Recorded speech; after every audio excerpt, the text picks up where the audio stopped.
Bismillahirrahmanirrahim. Assalamualaikum warahmatullahi wabarakatuh.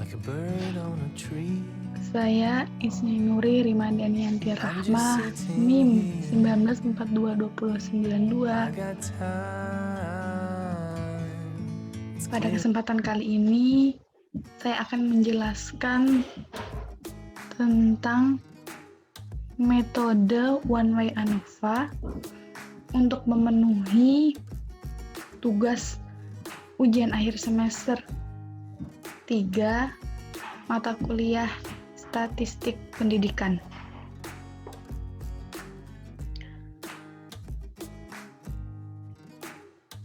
Pada kesempatan kali ini, saya menggunakan uji one way ANOVA.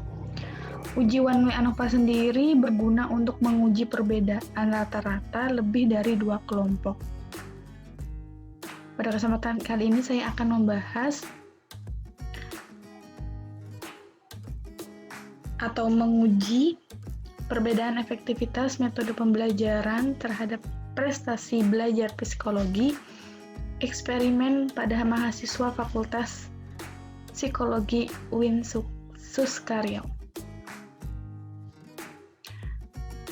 Di sini ada 4 metode pembelajaran, yaitu ceramah, kemudian mandiri, diskusi, dan hafalan.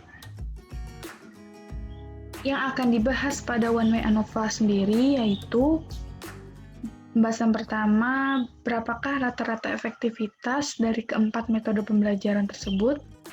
Kemudian yang kedua, apakah terdapat perbedaan rata-rata efektivitas dari keempat metode tersebut. Kemudian yang ketiga, rata-rata efektivitas metode mana yang sama ataupun berbeda. Pada pengujian one way ANOVA untuk mengetahui efektivitas pembelajaran, ada beberapa langkah di uji one way ANOVA. Yang pertama itu uji normalitas, kemudian yang kedua uji homogenitas, dan yang ketiga baru uji one way ANOVA.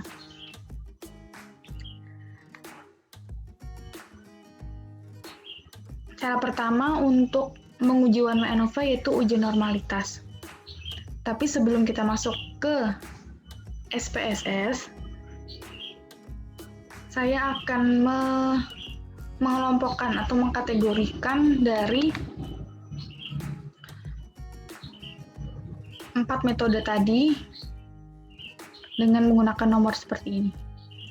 Jadi nomor 1 itu untuk metode ceramah, kemudian yang kedua untuk metode mandiri, yang ketiga untuk metode diskusi, dan 4 untuk metode hafalan.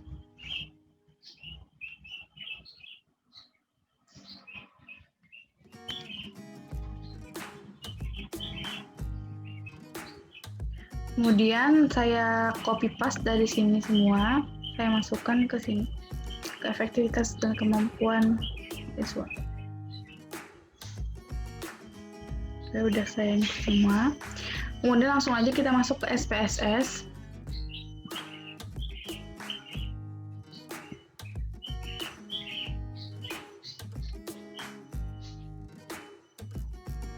Di SPSS itu ada, kita masuk ke langkah pertama yaitu mengisi variabel view. Ini saya kasihkan kode metode pembelajaran yaitu dengan X. Labelnya yaitu metode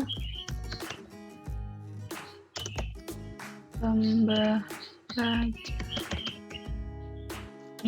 Kemudian values-nya saya akan masukkan seperti kita kategorikan tadi ya. 1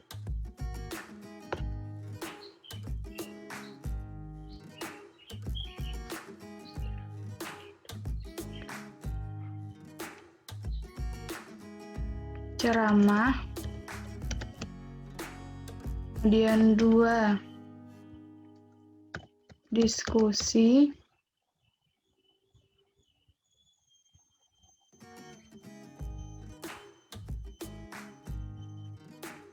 ini adalah 2 mandiri, kemudian 3 diskusi,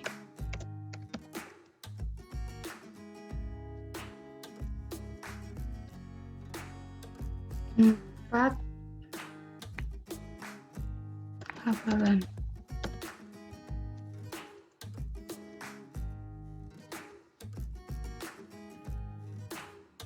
Oke. Nah, kemudian desimal kita nolkan. Kemudian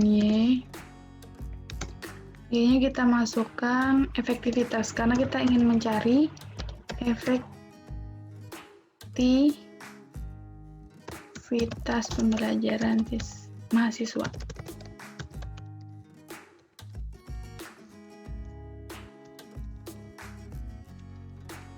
Oke, desimal juga 0. Ketika variabel view sudah keisi, maka kita masuk ke data view. Nah, otomatis X dan Y. Kemudian kita akan mengisi data ini dan mengambil dari Excel tadi. Masuk ke Excel. Oke, kita copy ya. Kita copy.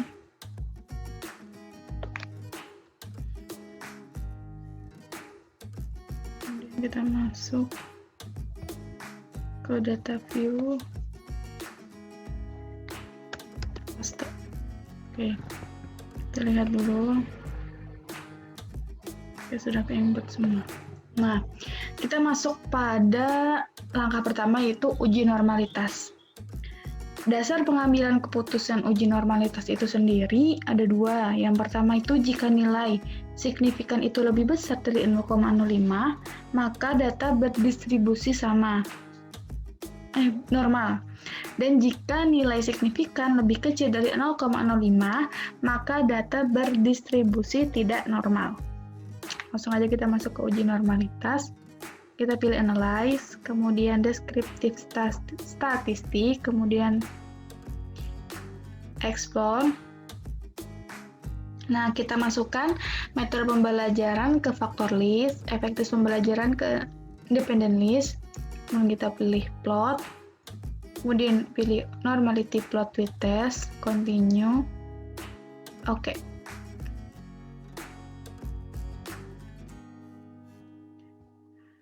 Langsung kita masuk ke outputnya. Outputnya langsung keluar semua. Kita akan bahas pada uji normalitas atau test of normality. Nah, di sini kita bisa mengetahui, kita melihat dari angkanya, yaitu ceramah signifikannya 0,112 yang berarti lebih besar dari 0,05 berarti data berdistribusi normal. Kemudian ceramah diskusi mandiri 0,495 normal datanya, diskusi 0,75 normal, hafalan 0,349 berarti normal. Berarti tes normality keseluruhan datanya berdistribusi normal. Kemudian kita masuk ke langkah kedua, yaitu kita uji homogenitas dan uji one way ANOVA. Kita masuk ke data view lagi. Di sini saya akan milih analyze, kemudian compare mean, kemudian one way ANOVA. Kemudian saya masukkan metode pembelajaran ke faktor, kemudian efektivitas pembelajaran ke dependent list. Kemudian saya pilih post hoc. Kemudian saya centang 2K, continue, kemudian option, saya pilih deskriptif, sama homogeneity of variance, saya centang. Oke, kemudian kita continue, kemudian kita oke, langsung otomatis keluar. Masuk ke output. Nah, di sini saya akan interpretasi atau memaknai dari hasil one way ANOVA ini. Yang pertama itu kita mencari uji homogenitas dulu ya. Dari uji homogenitas dan uji one way ANOVA, yang pertama itu kita melihat perbedaan rata-rata efektivitas pembelajaran menggunakan keempat metode pembelajaran. Kita melihat ke deskriptif. Rata-ratanya yaitu ceramah 43,50, mandiri 45,10, diskusi 45,20, hafalan 54,70. Dari sini kita bisa melihat bahwa secara deskriptif disimpulkan bahwa rata-rata efektivitas dalam penggunaan metode pembelajaran tertinggi yaitu terletak pada hafalan, yaitu 54,70. Oke, kemudian kita masuk pada menguji kesamaan varian atau uji homogenitas, yaitu nih, test of homogeneity. Dari rata-ratanya kita bisa melihat hasilnya yaitu 0,446. Jika kita memaknai, diperolehnya nilai signifikan 0,446 karena kenapa nilainya signifikan? Karena nilai 0,446 itu lebih besar dari 0,05. Maka keempat metode pembelajaran tersebut dapat dibandingkan efektivitasnya adalah sama atau homogen. Sehingga asumsi homogen dalam one way ANOVA sudah terpenuhi. Jadi rata-rata keempatnya itu sama, itu homogen.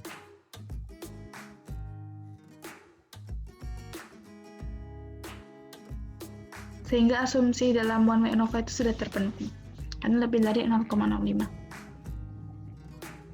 Kemudian, kita menguji apakah keempat metode pembelajaran mempunyai rata-rata yang sama atau berbeda di uji ANOVA. Dasar pengambilan keputusan dalam analisis ANOVA, jika signifikan lebih besar dari 0,05, maka rata-rata sama. Dan jika nilai signifikan itu lebih kecil dari 0,05, maka rata-rata itu berbeda.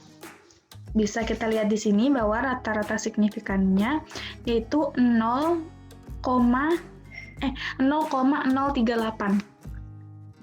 Berarti berdasarkan output ini bisa kita simpulkan bahwa nilai signifikan 0,038 itu lebih kecil dari 0,05. Maka disimpulkan efektivitas metode pembelajaran itu berbeda secara signifikan karena lebih kecil dari 0,05. Kemudian,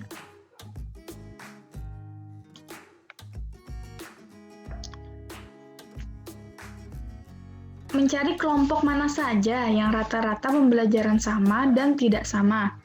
Di sini kita bisa mencari rata-rata metode pembelajaran antara dua metode.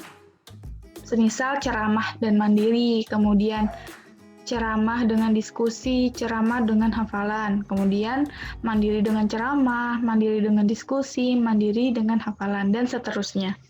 Tapi di sini saya mengambil contoh yaitu ceramah dengan mandiri. Jika membandingkan efektivitas pengguna metode pembelajaran rata-rata antara ceramah dan mandiri yaitu min 1,600 diperoleh dari nilai rata-rata pada output deskriptif ceramah. Nah, kita bisa mendapatkan rata-rata antara ceramah dan mandiri itu kita melihat dari rata-rata deskriptif. Rata deskriptif. Nah, rata-rata antara ceramah 43,50 kemudian dikurangi dengan mandiri 45,10 maka hasilnya min 1,600.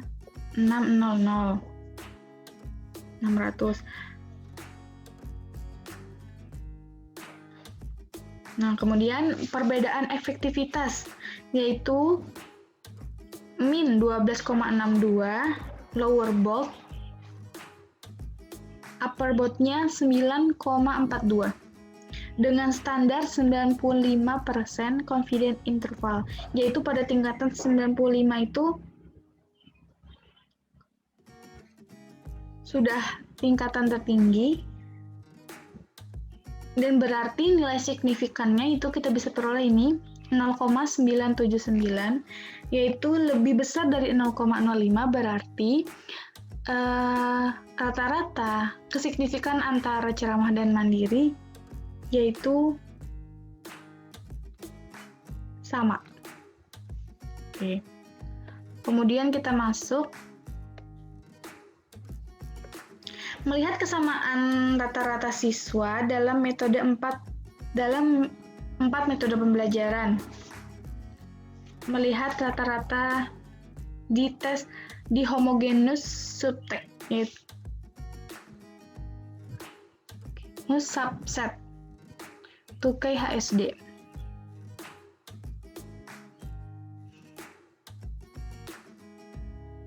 Subset pertama yaitu ceramah, mandiri, diskusi.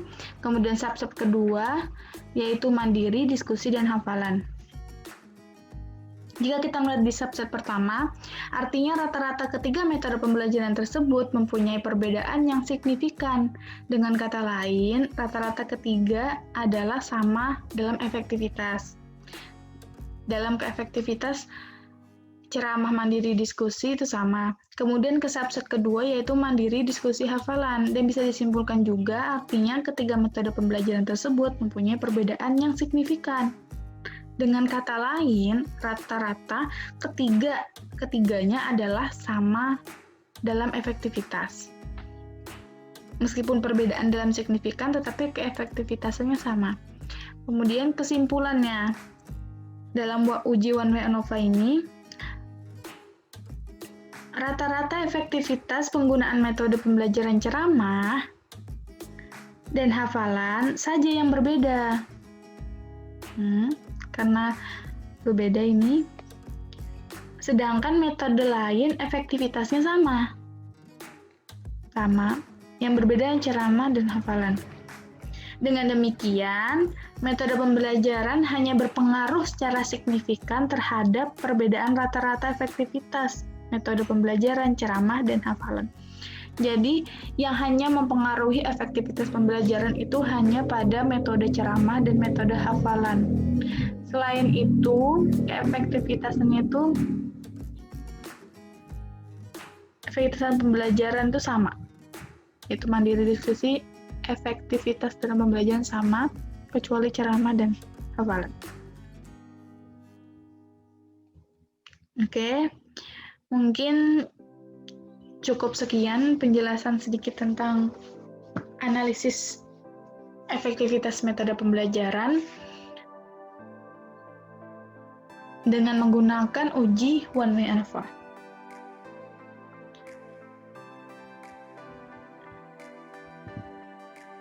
Ya, mungkin cukup sekian sedikit penjelasan dari saya, Pak. Kurang lebihnya mohon dimaafkan. Pastinya masih banyak kurangnya dalam memaknai